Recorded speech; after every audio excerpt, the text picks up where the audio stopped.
You're going to be giving the entire script. And on a real tour, you rarely divulge the entire script. And I say that cautiously. It's not always the case. When you're engaging your group, you may have one family and it's an engineering prospective student, and you're going to be smart and savvy and tailor the tour, right? And so there may be a couple things that you omit.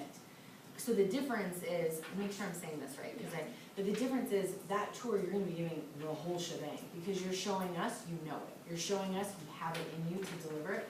But we want to hear like, oh, my mom came to family weekend, you know, my freshman year, and we sat here and had a cup of coffee. I will never forget it. Whatever your little, you know, thing is, or I love eating at the farmer's market on Thursday, and it's such a treat when all the vendors are out and showcasing their food. Whatever, you know, whatever your little highlight is. I know you have a few too. Yeah, I mean, as you practice first the content, because that's the most important part, once you become comfortable with that, you'll figure out places that would work for you to put in your own experience. So like, whenever I come across the International Student Center, I mention how I studied abroad in Jamaica. Also whenever there's any like statistics, I'm always like, well, since I'm a statistics major, like I'm gonna be throwing statistics, fun facts at you all, because I love my numbers. I'm trying to think of, when I mentioned the trolley station, I mentioned how I didn't have a car my freshman year, so like how I use the trolley station a lot. Easy Books, I use that every semester. You know, you'll just find like things that you can relate to and you can like personalize it to you. But again, we want it to be appropriate and keep it like SDSU related, if that makes sense. You know what I mean? So yeah, you want to think about what you're going to share, and it should be impactful to your audience, appropriate, obviously, and meaningful, right? In sharing your story, whatever that is. Alana. I was just gonna say a few of the TIs, and I have like talked about this a little bit, but like we've noticed on your half tour, we're not obviously we're not assessing you, we're not like saying whether or not you're gonna pass or fail. We're literally there to give you pointers. But a lot of us have been noticing that a lot of you get caught up when you're giving the tour on everything being word for word exactly in the tour script, how it's supposed to be, like the sentence is exactly the same. That actually is like something, if you said the entire tour word for word straight from the tour script, that's not you. Like that's not engaging, that's not you giving us your Aztec experience, that's not you like implementing yourself anywhere in there.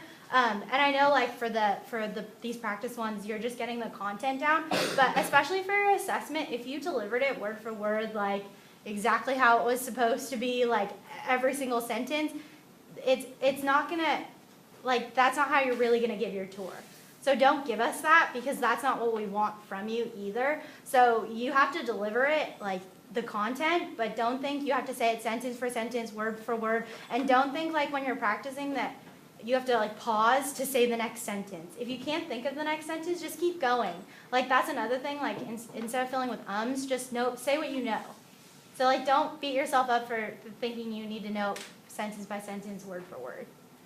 This script is really, it's important, it's the narrative that we've come up with for the campus tour, but you are going to make it you. You know, there's a lot of key messaging in there. We work with the president's office, we work with marketing and communications, like there's a lot of thought behind it. You hear that? But if you said everything in one, the tour probably would be like 120 minutes, and I'm joking when I say that, but it's something you want to craft on your own. And this isn't going to happen overnight. This isn't even going to happen next week. It's going to happen when you're getting ready to do the assessment. And the assessment still may be more word for word, and that's okay. But I think Alana's point goes a long way. When you're talking about one of the colleges, let's say, and you can't remember one of the stats, and say you're on your assessment, keep going. Because you're going to show us how you would do it in the real deal. So if you're on a tour and you're taking your people, right, and you're talking about the College of Engineering is, I can't remember the stats, but you know, they have what, 7 majors, something like that, right? Yeah, and they're all like great, but I don't know. So you're going to be doing your thing, that's impressive. You're going to be doing your thing, they're walking and you're talking to them, and you're forgetting one key thing, they don't know that. Yeah? You just keep on going. And then you come back to the office and you refresh yourself, right? So you know the next time. But you're going to keep a flow to it. And that's even what we want to see in the assessment. How do you recover yourself, right? How do you engage us? But how do you recover from that? Because it's going to happen on real tour. You're going to forget something, and that's okay. And if later in your tour, something sparks back up, if it's necessary to bring back up, sometimes it's not, right? You can. Oh, you know, another thing I wanted to mention about blah, blah, blah that we just saw, and you brought it up. Yep. The only thing I've been mentioning to most of the people that I've been giving tour shadows to, but for those who haven't, and you probably knew it already, but if you are gonna add your own personality, your own jokes, any personal experiences you have on tour, don't add it the day of the assessment. Practice it that way. Yeah. Practice it when you're going out, getting ready for your full shadow tour, or getting ready for your assessment. That way, when it comes time to your assessment, that's what you're comfortable with, and that's what you're ready for. And you don't trip yourself up on timing, or you forget something because you tried to add a joke that you've never done before. So you're completely welcome to add these personal things, and you're actually encouraged to. Just make sure that when you're practicing, that you're doing those as well, even then. I'm not a huge fan of jokes. Not everybody thinks what you think is funny, they think is funny. So I'm more, and I know experience do some jokes, and I don't really always like that, but add those stories that are meaningful, that are gonna add value to your tour, that are gonna illustrate and make a program come to life, or a location on campus come to life. Think of that. Does that make sense? Jokes can get you in trouble sometimes, unless they're like really good. It's true. Yeah. How about tour intro? Have you guys thought about your tour intro? Yeah? Tour intro, a couple things important for that is, obviously you're not too specific, right? You're not overly specific, but you share enough about yourself that they're intrigued by you, they're excited to have a tour from you. Yes? I don't know if we've gone over this yet, but what if they like ask you about specifics? Like, what do you say? What do you say? So, okay, so it depends what they ask, but if it's like, oh, what sorority are you in or anything, you definitely wouldn't say which one you're in. Yeah. Like, that, like, you just don't say that, but Yeah. instead, you could be like, you know, like, I'm not gonna specifically say which one I'm in, because really everyone has different experiences with different clubs and organizations, and it really depends on, like, you know, your personality and your experience. So I would encourage you, you know, if you decide to come here, to go to the different like fairs that are put on with the different clubs, tabling, and see which one that you like relate with the most, and then give it a shot. You know, something along those lines though. But you never want to like specifically say what you're involved with, because you don't want to sway or influence their experience. Because again, they might want to do something completely different. Like they might not be in a Greek life, or they might be. Yeah. You know, so that's pretty much how you do that.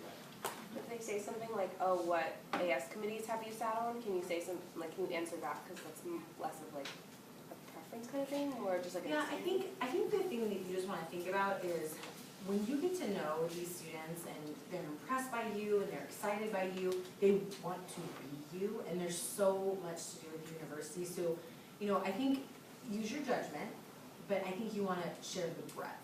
So if you got the, you know, sorority question, let's just say, and how Natalie answered is good because you're showing the breadth. Like there's actually over 400 clubs, and I think there's over 49 fraternities, or sort of 46, something like that. So I'm really on it today.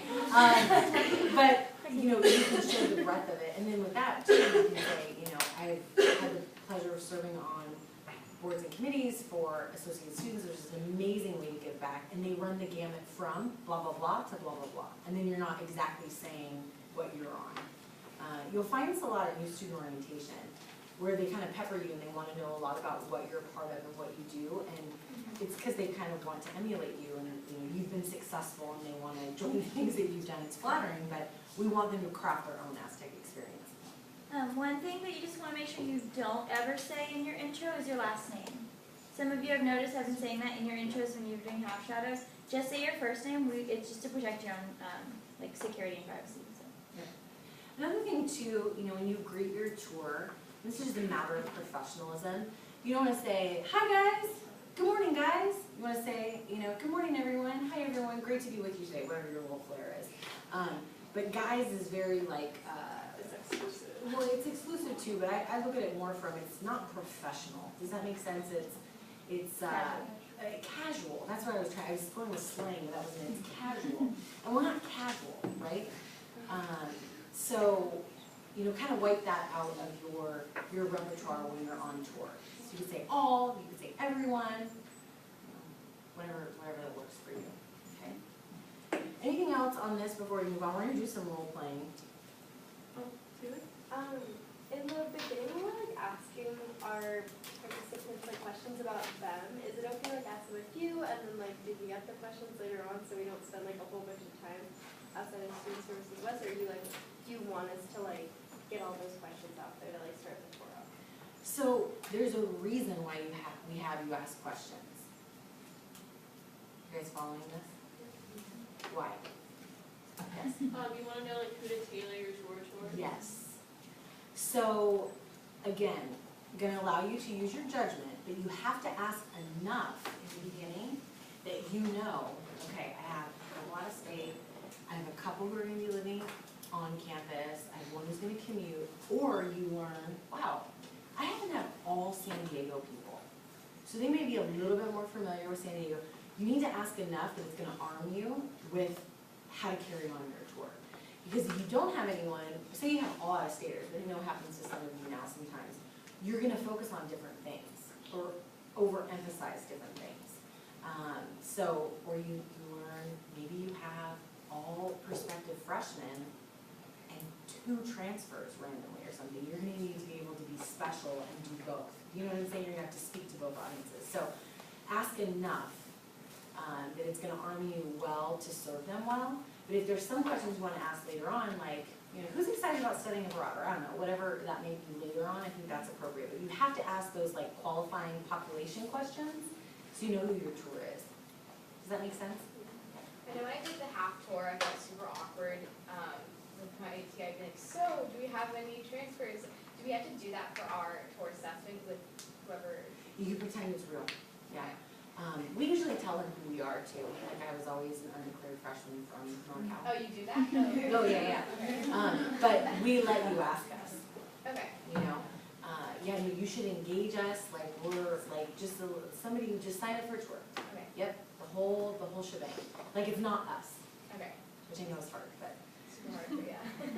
With that, will you guys ask questions, like if we're in a dead space, like, oh, do you guys have any questions about, like, will there be questions that we can ask? Oh, yeah, we'll Or- talk back, yeah. Right? It's not an effort to stump, an effort to dialogue. Anything else? You know, thinking of public speaking and thinking of COM 103 here, I always think about traumatic experience. You know how you always hear people say, like, you should never, like, my name's Michelle and I'm so nervous, this is my first tour, but, you know, right? Because you're already setting yourself up with your audience and thinking, oh, great, it's our first tour, like, is this gonna be good? And Like, setting it up for you yourself to setting it up be yourself, nervous. you just Like, rock and roll it, right? Yeah. It's your first tour, you know it, we're gonna celebrate back here when you come back, they don't need to know it. Have you ever heard someone get up and say, I'm so nervous? It's like, well, everybody knows now, you know? Instead of like, okay, you get a little clammy, whatever you're, I mean, I get nervous, I public speak all the time in front of thousands of people, right? I get nervous because I care, right? I care, I want it to be good, I want people to have a good experience. So I think nerves are okay, but they don't need to know that. It's like, don't let them see you sweat, right? Sometimes it's hard to red polo.